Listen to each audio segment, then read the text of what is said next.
Hello everyone, this is Dr. Govind Rai Garg. So we will be discussing the recall questions which were recently asked in FMG exam August 2020. First question, a patient presented with morning stiffness of joints. The diagnosis of rheumatoid arthritis was there and physician is trying to give DMARD. So which DMARD require regular monitoring of visual acuity and fundus examination? This is an easy question. We directly discussed the fundus examination regularly is required for hydroxychloroquine and chloroquine. These can cause bull's eye maculopathy. So hydroxychloroquine fundus examination is required and it is contraindicated in visual problem of any cause. It may be retinopathy, it may be glaucoma, any reason. Okay. Methotrexate, it requires liver function test monitoring. It is hepatotoxic, require LFT monitoring. Sulfasalazine is also used for treatment of ulcerative colitis apart from rheumatoid arthritis. Leflunomide act by inhibiting the enzyme dihydroorotate dehydrogenase. Okay, the answer is hydroxychloroquine. This is the reference for students who were asking me how many questions were asked from the videos. Almost every question was from videos. So if you see, when we discussed chloroquine in COVID, I specifically mentioned that you need to know chloroquine and hydroxychloroquine, and it is clearly written it causes retinopathy, visual field monitoring is required, and further it is clearly given in a separate question MCQ on hydroxychloroquine, in which patient it is avoided, it is in the visual field changes. So very important to remember, hydroxychloroquine or chloroquine, they can cause visual field changes, so regular monitoring is required. Okay. Next question. A 30-year-old female presented with symptoms of burning micturition. She was febrile, urine shows plus pus cells. So basically it is UTI.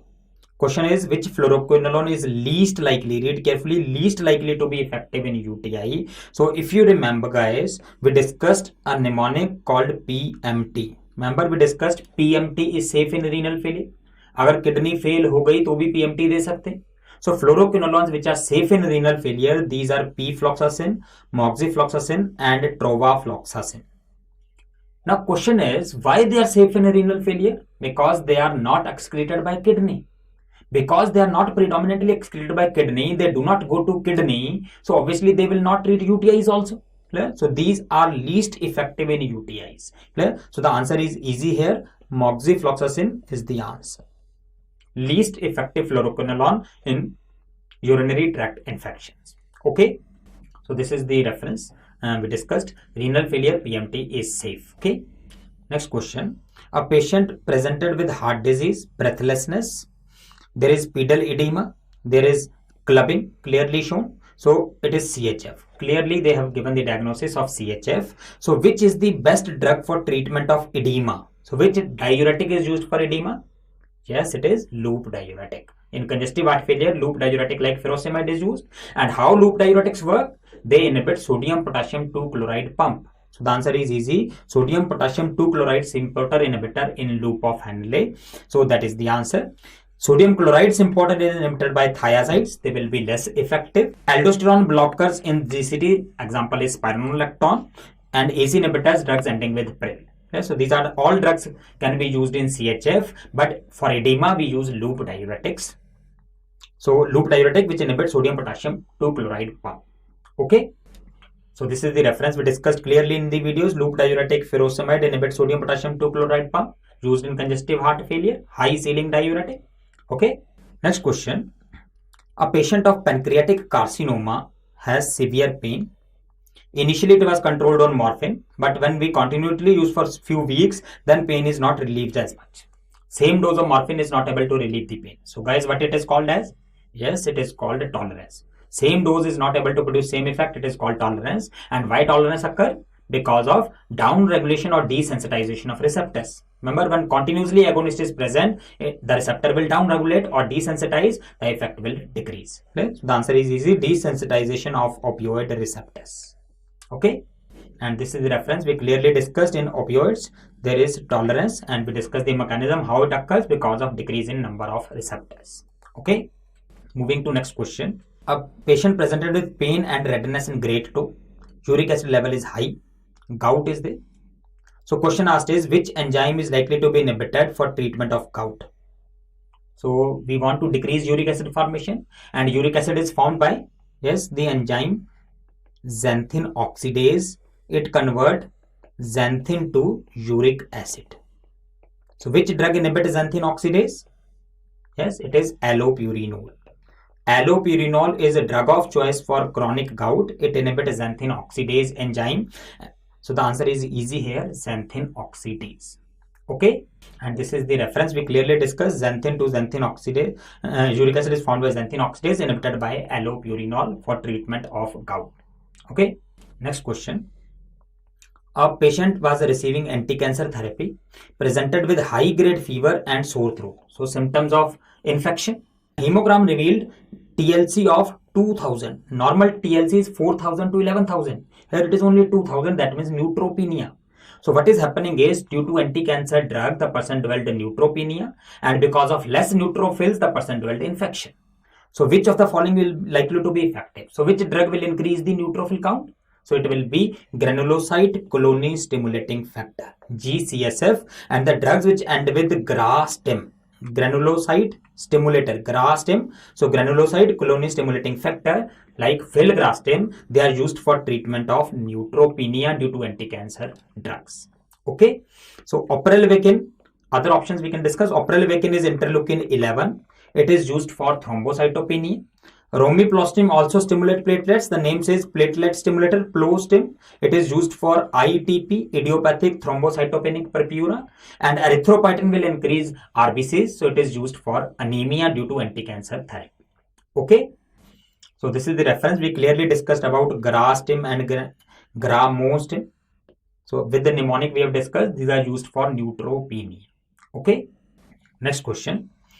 A 50-year-old male presented with acute chest pain. Acute angina diagnosis was there. Nitroglycerin given.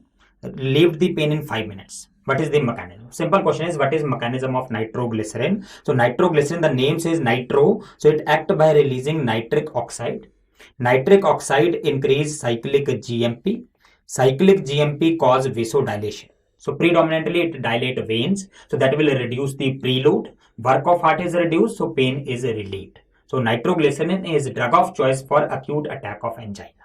The question is, what is mechanism? The answer is easy, release of nitric oxide. Okay, and this is the reference. Nitrates act by releasing nitric oxide. Clear? Next question.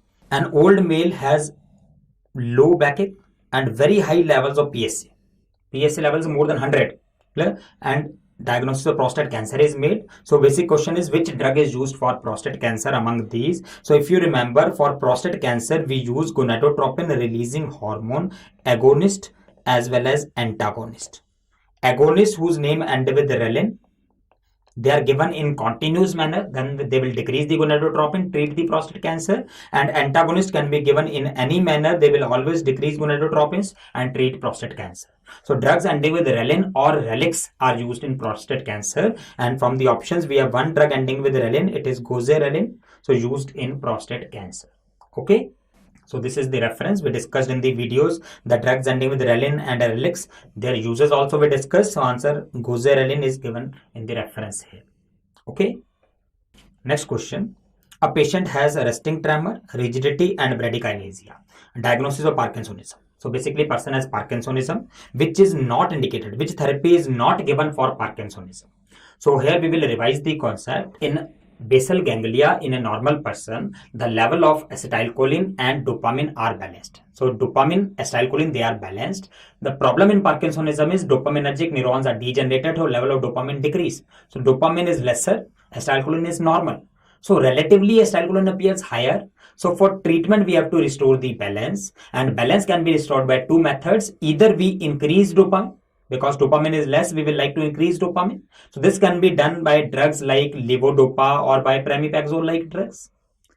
But if this strategy is not effective, as in case of drug-induced Parkinsonism, we will like to decrease acetylcholine, anticholinergic drugs. So we need to increase dopamine or decrease acetylcholine. That is the basic concept. If you see the options, pramipexole, it is dopamine agonist, it will increase dopamine. Levodopa plus carbidopa, it will also increase dopamine. Deep brain stimulation is sometimes required, but very clearly the answer is rivastigmine. Rivastigmine is a cholinergic drug. Remember, we discussed DRG drugs, Dr. Govind drugs, which were used to improve your memory, Alzheimer's disease, these are cholinergic drugs. So donepezil, rivastigmine and galantamine, they are cholinergic drugs. So in Parkinsonism, we want anticholinergic drug. So if we give cholinergic drug, it will worsen the condition. So rivastigmine will not be used in Parkinsonism. Okay. So this is the reference, the concept of dopamine acetylcholine we discussed in the videos. We also discussed levodopa, how it increased dopamine in the brain. We discussed pramipexole-like drugs also. So all these can be used, but cholinergic will not be used. Anticholinergic drugs is required in Parkinsonism. Okay. Next question. Again, the easy one. A pregnant female presented with burning mutation, diagnosis of cystitis. So basically UTI. UTI in pregnancy, what is the treatment?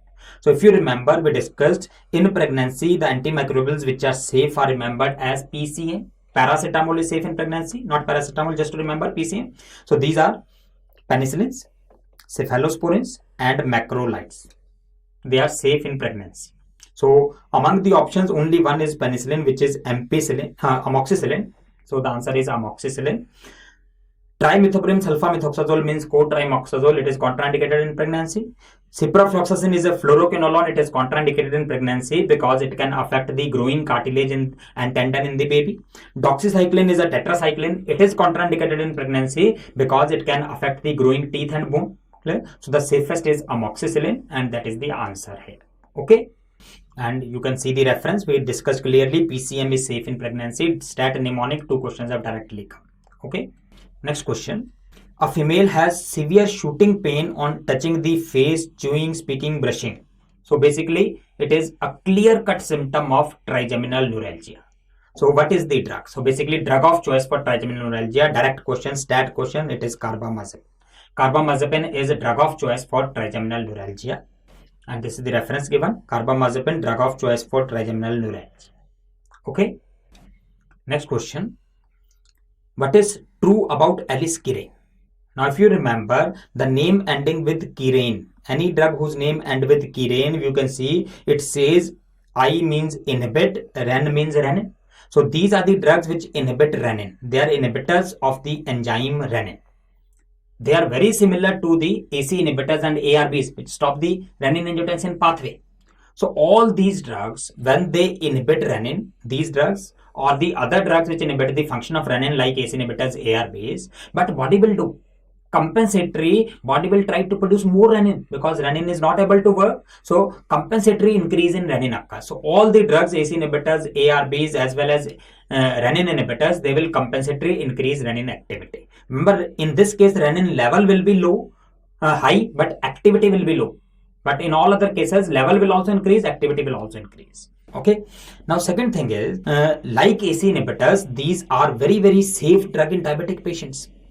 In fact, they are good drug for diabetic patients. So, contraindicated in diabetes is the wrong option. Can be given in pregnancy is wrong, like AC inhibitors and ARBs. These are also avoided in pregnancy. Increase the aldosterone is wrong because when renin-angiotensin pathway is not working, aldosterone will not be produced. So, rather they will decrease aldosterone level. Okay? So, the answer is here. We already discussed indirectly increase renin levels. Okay.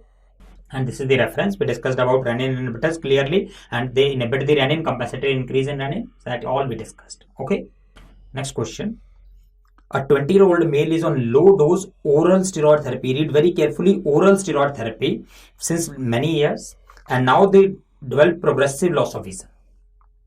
Now, if you see progressive loss of vision, the steroids affecting the eye in two main manners. If we give oral steroid for long periods, they can lead to cataract. But if we give local steroids as eye drops for long periods, they can lead to glaucoma. So both of these can affect the vision. You just need to read carefully whether they have asked oral steroids or they have asked local steroids. So here the answer is oral. So answer will be cataract. So answer here is cataract. It causes progressive loss of vision. Clear? So this is the clear mnemonic we discussed. Glucocorticoid, the adverse effects of glucocorticoids. G for glaucoma by eye drops, and C for cataract by oral steroids. Directly we discussed in the mnemonic itself. Okay. Next question. A patient took some drug for acute migraine and developed change in color and numbness of the tip of thumb. So basically gangrene has occurred. Pain, numbness. Gangrene has occurred. So which drug causes? So which drug causes gangrene among the acute migraine drugs? There are two main drugs for acute migraine. These are, one is sumatriptan, second is ergotam and derivatives. So ergot derivatives are not commonly used because of this problem, because they can cause gangrene of the extremities. Clear? So answer is dihydroergotam.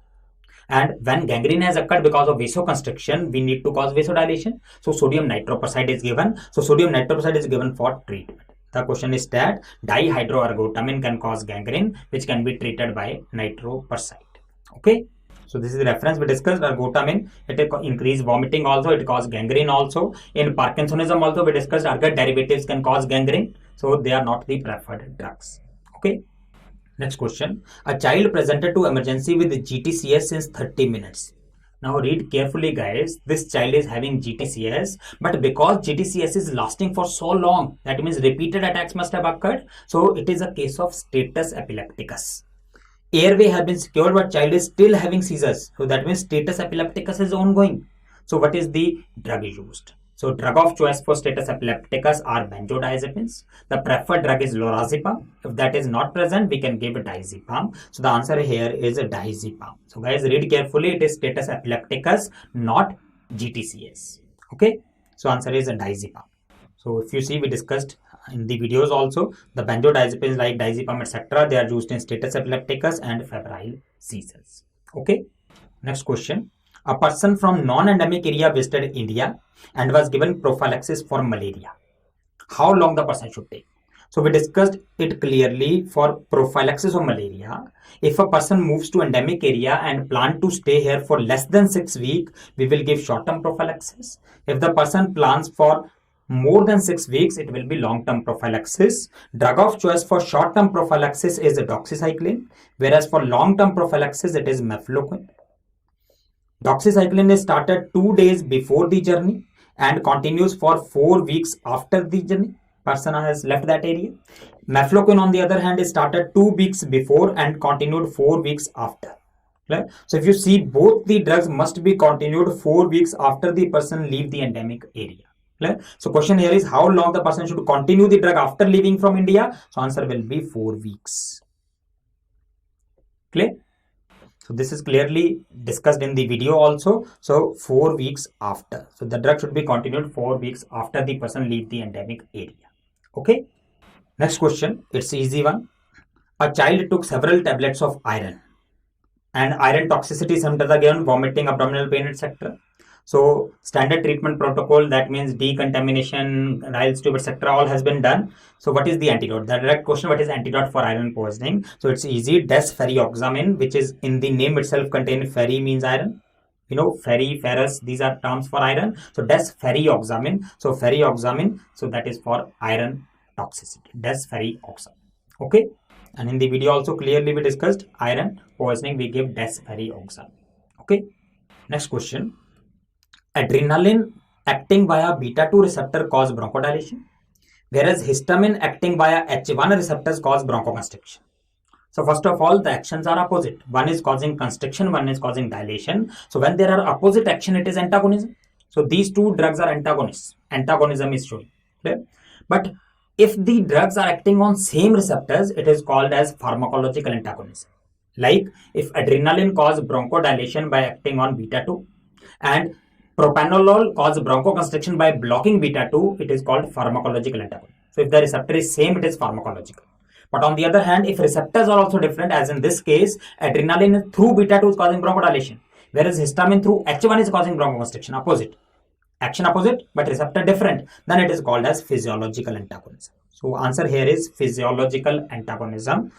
And if you see, clearly we discussed with the same example. Histamine H1, adrenaline beta-2. So it is physiological antagonism. So clearly the verbatim question was asked in the exam. Okay. So next question. A person having history of angina. So person is having angina. Heart rate of 90 beats per minute. That means heart rate on higher side. Tense personality, anxiety is there. And hypertension, blood pressure 150, 125. Okay? So which drug is used? Now if you see, first of all, enalapril, amlodipine, atenolol and thiazide. All four are antihypertensive drugs. But problem is here we have to treat hypertension, but we have to see other conditions also. So which drug can benefit other conditions also, that will be the answer. So among these, atenolol, if you see, atenolol is used in angina also. For tachycardia also atenolol is used. It is also used in anxiety. Beta blockers are used in anxiety. And lastly, hypertension we can use. So answer is atenolol because it can be used in all these conditions. Okay. Now in this videos we clearly discussed the beta blockers like atenolol. They are used in hypertension also, angina also, arrhythmia means tachycardia also, anxiety also. So all these we can use atenolol. So answer is atenolol. Okay. Moving to last question. Guys, this question, the exact wording and exact options I am not able to get. So whatever I have got, I have made the question. So which drug is used as radiosensitizer in head and neck cancer? If the options are given like that, the best answer among these is paclitaxel. So paclitaxel is a radiosensitizer. Radiosensitizer means when we give paclitaxel, then less dose of radiations is enough to treat the cancer. Okay, it will sensitize the cells to radiation. Okay, so this is about the FMG 2020. Thank you.